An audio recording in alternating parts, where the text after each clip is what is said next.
সবাইকে স্বাগত জানাচ্ছি বিডিভিউজে। আপনাদের সাথে আছি আমি সুস্মিতা দাস। 2025 সালের অক্টোবরে আঙ্কারার আকাশে এক নতুন অধ্যায় সূচিত হলো। ব্রিটিশ প্রধানমন্ত্রী কিয়ার স্টারমারের নেতৃত্বে যুক্তরাজ্য ও তুরস্কের মধ্যে প্রায় 8 বিলিয়ন পাউন্ড বা $10.7 বিলিয়ন ইউরোফাইটার টাইফুন যুদ্ধবিমান ক্রয় চুক্তি স্বাক্ষরিত হয়েছে। এটি শুধু একটি প্রতিরক্ষা ক্রয় চুক্তি নয়, বরং ন্যাটোর দুই গুরুত্বপূর্ণ মিত্রের মধ্যে পুনরায় উষ্ণ সম্পর্ক, ইউরোপীয় নিরাপত্তা স্থাপত্যে তুরস্কের পুনঃ অবস্থান এবং মধ্যপ্রাচ্য, বলকান ও কৃষ্ণ সাগর ঘিরে গড়ে ওঠা নতুন কৌশলগত ভারসাম্যের প্রতীক। এই চুক্তি ব্রিটিশ সামরিক শিল্প খাতের জন্য যেমন এক ল্যান্ডমার্ক মোমেন্ট, তেমনি তুরস্কের জন্য এটি প্রতিরক্ষা স্বনির্ভরতা এবং আঞ্চলিক শ্রেষ্ঠত্বের পথে এক বড় পদক্ষেপ। কেন অতি দ্রুত ইউরোফাইটার দরকার তুরস্কের, আর ব্রিটেন কেন পাশে দাঁড়ালো তুরস্কের, এসব বিষয়ের জট খুলতে চেষ্টা করেছেন ওয়াহিদ ফারুকী।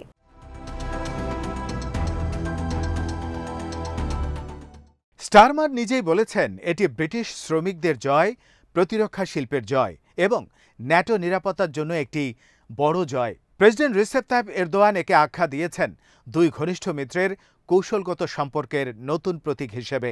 ন্যাটোতে যুক্তরাষ্ট্রের পর দ্বিতীয় বৃহত্তম সেনাবাহিনী তুরস্কের, কিন্তু দীর্ঘদিন ধরেই আঙ্কারা বিভিন্ন পশ্চিমা অস্ত্র নিষেধাজ্ঞার মুখোমুখি ছিল।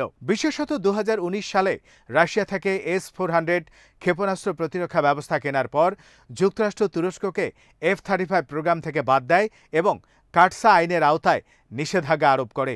এর ফলে তুরস্ক বাধ্য হয় নিজেকে প্রতিরক্ষা শিল্পে বিপুল বিনিয়োগ করতে।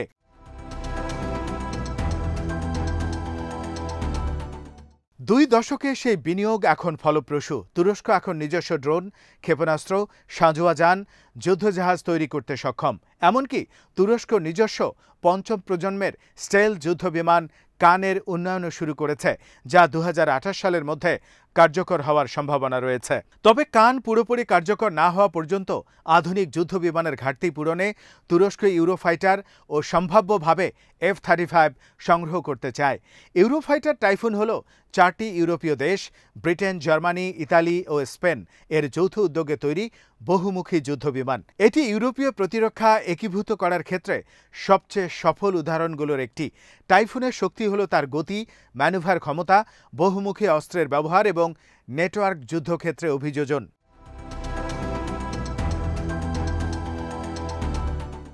তুরস্কের সঙ্গে স্বাক্ষরিত চুক্তি অনুযায়ী প্রথম ধাপে 20টি নতুন ইউরোফাইটার ক্রয় করবে আঙ্কারা, যার মূল্য প্রায় 8 বিলিয়ন পাউন্ড। এর বাইরে কাতার ও ওমান থেকে আরও 24টি ব্যবহৃত টাইফুন সংগ্রহের পরিকল্পনাও রয়েছে, যার মধ্যে কাতার থেকে 12টি এবং ওমান থেকে 12টি যুদ্ধ বিমান তুরস্কে যাবে। এভাবে মোট 44টি ইউরোফাইটার যুক্ত হবে তুর্কি বিমান বাহিনীতে। এই বহর কান কার্যকর হওয়ার আগ পর্যন্ত তুরস্কের আকাশ সীমা রক্ষায় একটি গুরুত্বপূর্ণ সেতু বন্ধনের ভূমিকা রাখবে।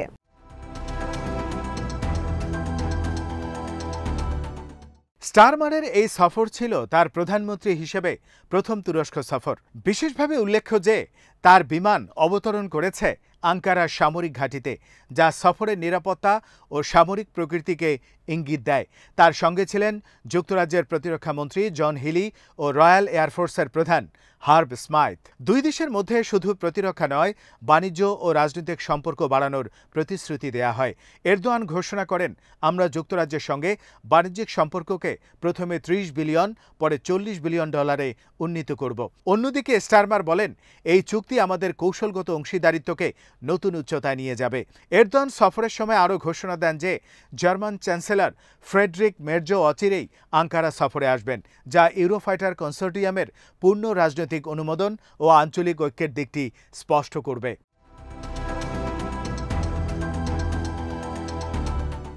তুরস্কের ভূরাজনৈতিক অবস্থান অনন্য। এটি ইউরোপ ও এশিয়ার সংযোগস্থলে, রাশিয়া ও মধ্যপ্রাচ্যের মধ্যবর্তী এক কৌশলগত সেতু। Black Sea, Caucasus, Syria, Iraq সব অঞ্চলের নিরাপত্তা তুরস্কের অবস্থানের উপর নির্ভরশীল। গত এক বছরে ইসরায়েল, সিরিয়া, ইরান, লেবানন এমনকি কাতারও বোমা হামলা চালিয়েছে। এই আঞ্চলিক অস্থিরতা তুরস্ককে তার আকাশ প্রতিরক্ষা জোরদারে প্ররোচিত করেছে।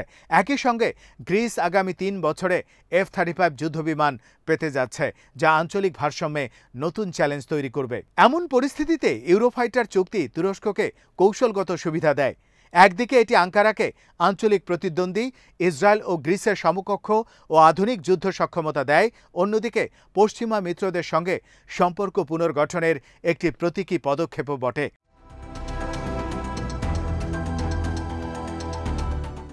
রাশিয়ার ইউক্রেন আগ্রাসনের পর ইউরোপ জুড়ে প্রতিরক্ষা প্রস্তুতি জোরদার হয়েছে। ন্যাটোর পূর্ব প্রান্তে তুরস্ক এখন এক অপরিহার্য শক্তি।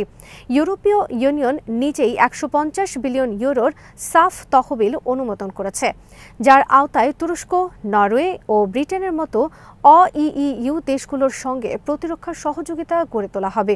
এক্ষেত্রে তুরস্কের সঙ্গে ইউরোফাইটার চুক্তি এক ধরনের দ্বৈত লাভ হবে।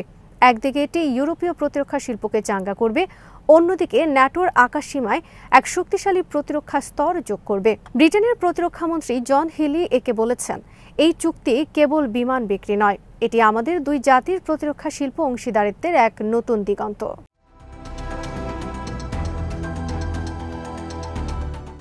ইউরোপে সম্প্রতি দেখা গেছে রাশিয়ার সন্দেহভাজন ড্রোন অনুপ্রবেশ বাড়ছে। শুধু সেপ্টেম্বরে পোল্যান্ড, স্ক্যান্ডিনেভিয়া ও বাল্টিক অঞ্চলে ৩৮টিরও বেশি অনুপ্রবেশ ঘটেছে। এর জবাবে ন্যাটো দেশগুলো ড্রোন ওয়াল প্রকল্প চালু করেছে। এই বাস্তবতায় তুরস্কের ড্রোন প্রযুক্তি এখন ইউরোফাইটার সক্ষমতা ইউরোপীয় নিরাপত্তায় গুরুত্বপূর্ণ ভূমিকা রাখবে।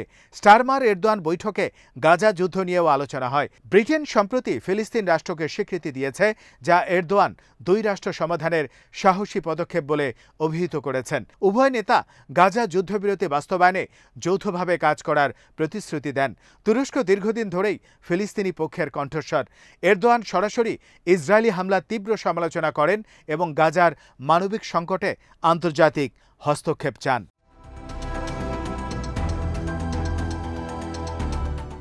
এখন ইউরোপের সঙ্গে প্রতিরক্ষা সহযোগিতা বৃদ্ধির ফলে তুরস্ক একদিকে পশ্চিমা ব্লকের সঙ্গে সম্পর্ক মেরামত করছে, অন্যদিকে তার মধ্যপ্রাচ্য কূটনীতি শক্ত করছে। এটি একটি সূক্ষ্ম ভারসাম্যের রাজনীতি। চুক্তির একটি গুরুত্বপূর্ণ দিক হল কাতার ও ওমানের ভূমিকা। তুরস্ক ২৪টি ব্যবহৃত টাইফুন ক্রয়ের পরিকল্পনা করছে এই দুই উপসাগরীয় মিত্র দেশ থেকে। ২০১৭ সালে কাতার ২৪টি ইউরোফাইটার অর্ডার দিয়েছিল, যার শেষ দুটি ২০২৫ সালের শেষে সরবরাহ হওয়ার কথা। এখন ধারণা করা হচ্ছে কাতারের সেই বিমানগুলোর কিছু সরাসরি তুরস্কে যাবে। তুরস্ক, কাতার, ওমান এই ত্রিপাক্ষিক সামরিক সহযোগিতা আঞ্চলিক নিরাপত্তার একটি নতুন জোটের ইঙ্গিত দিচ্ছে। বিশেষত ইরান ইসরায়েল উত্তেজনা ও ইয়েমেনের সংঘাতের প্রেক্ষাপটে এই সহযোগিতা উপসাগরীয় ভূ রাজনীতিতে নতুন মাত্রা যোগ করেছে।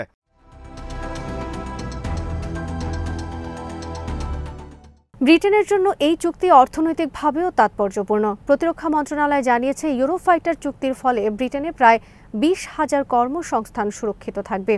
BAE সিস্টেমস, এয়ারবাস ও লিওনার্দো এই তিন শিল্প জায়ান্ট এই চুক্তির মাধ্যমে ইউরোপীয় প্রতিরক্ষা শিল্পের পুনর্জাগরণ ঘটাবে। অন্যদিকে তুরস্ক এই সহযোগিতা থেকে প্রযুক্তিগত জ্ঞান ও উৎপাদন সক্ষমতা অর্জন করতে পারে। এরদোয়ান ইঙ্গিত দিয়েছেন যে যৌথ প্রতিরক্ষা শিল্প প্রকল্পের দরজা এখন খোলা। এর মানে হতে পারে ভবিষ্যতে ইউরোফাইটারের যন্ত্রাংশ বা রক্ষণাবেক্ষণ সুবিধা আংশিকভাবে তুরস্কে স্থানান্তরিত করা।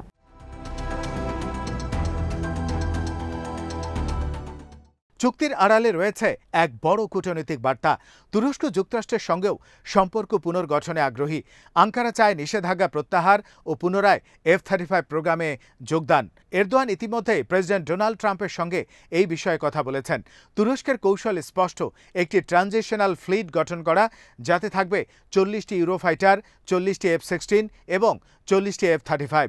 এই বহর কান কার্যকর হওয়ার আগে আকাশ প্রতিরক্ষায় সেতু বন্ধনের কাজ করবে।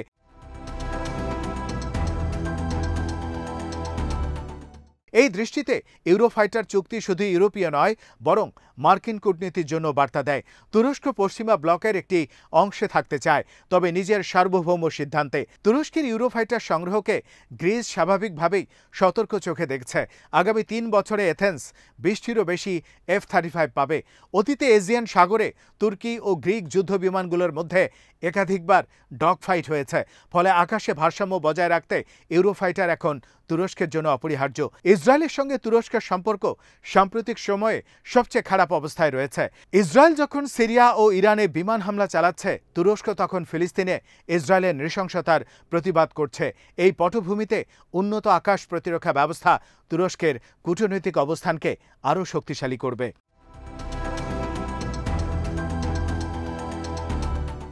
রাশিয়া ইউক্রেন যুদ্ধের কারণে কৃষ্ণ সাগর অঞ্চলে ন্যাটোর ভূমিকা বেড়েছে। এখানে তুরস্ক gatekeeper to the Black Sea হিসেবে অপরিহার্য।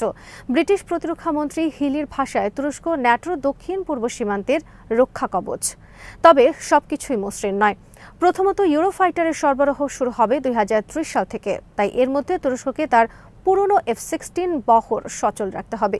দ্বিতীয়ত, তুরস্কের অর্থনীতি উচ্চ মুদ্রাস্ফীতির মুখে, এমন এক পরিস্থিতিতে বড় প্রতিরক্ষা চুক্তি অর্থনৈতিক চাপ বাড়াতে পারে। তৃতীয়ত, ইউরোফাইটারের রক্ষণাবেক্ষণ ব্যয়ও কম নয়। তবে তুরস্কের নিজস্ব শিল্পভিত্তি দ্রুত প্রসারিত হওয়ায় এবং সম্ভাব্য প্রযুক্তি স্থানান্তরের ফলে এই চাপ কিছুটা প্রশমিত হতে পারে।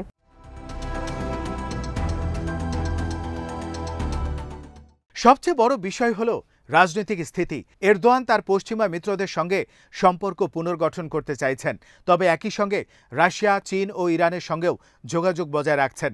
এই বহুমাত্রিক কূটনীতি তুরস্ককে ব্যালেন্সার পাওয়ার হিসেবে প্রতিষ্ঠা দিচ্ছে, কিন্তু সামঞ্জস্য রাখা সবসময় সহজ নয়। ইউরোফাইটার চুক্তি তুরস্কের প্রতিরক্ষা ইতিহাসে এক টার্নিং পয়েন্ট। এটি আঙ্কারাকে পশ্চিমা প্রতিরক্ষা নেটওয়ার্কে পুনরায় শক্ত অবস্থানে ফিরিয়ে এনেছে। একই সঙ্গে এটি ব্রিটেনকে পোস্ট ব্রেক্সিট ইউরোপে কৌশলগত নেতৃত্ব পুনঃপ্রতিষ্ঠার সুযোগ করে দিয়েছে।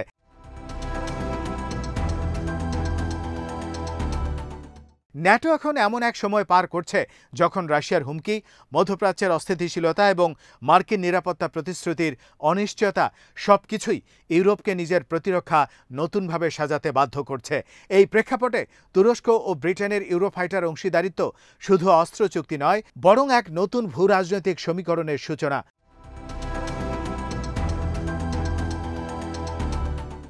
কান প্রকল্প, ইউরোফাইটার ক্রয়, ফিলিস্তিন প্রশ্নে দৃঢ় অবস্থান এবং ইউরোপ মার্কিন উভয় ব্লকের সঙ্গে সম্পর্ক রক্ষার প্রচেষ্টা, সব মিলিয়ে তুরস্ক এখন এমন এক পর্যায়ে পৌঁছে গেছে যেখানে তাকে আঞ্চলিক শক্তির ভারসাম্যের কেন্দ্রীয় খেলোয়াড় হিসেবে উপেক্ষা করা অসম্ভব। ব্রিটেন ও তুরস্কের আকাশে যখন টাইফুন গর্জে উঠবে, সেটি শুধু সামরিক শক্তি নয়, একটি কৌশলগত বার্তার প্রতিধ্বনি। ন্যাটো ও ইউরোপের নতুন যুগে তুরস্ক আবারও মূল খেলোয়াড়।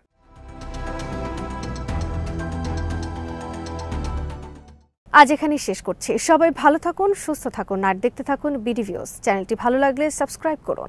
সংযুক্ত থাকুন আমাদের ফেসবুক পেজে।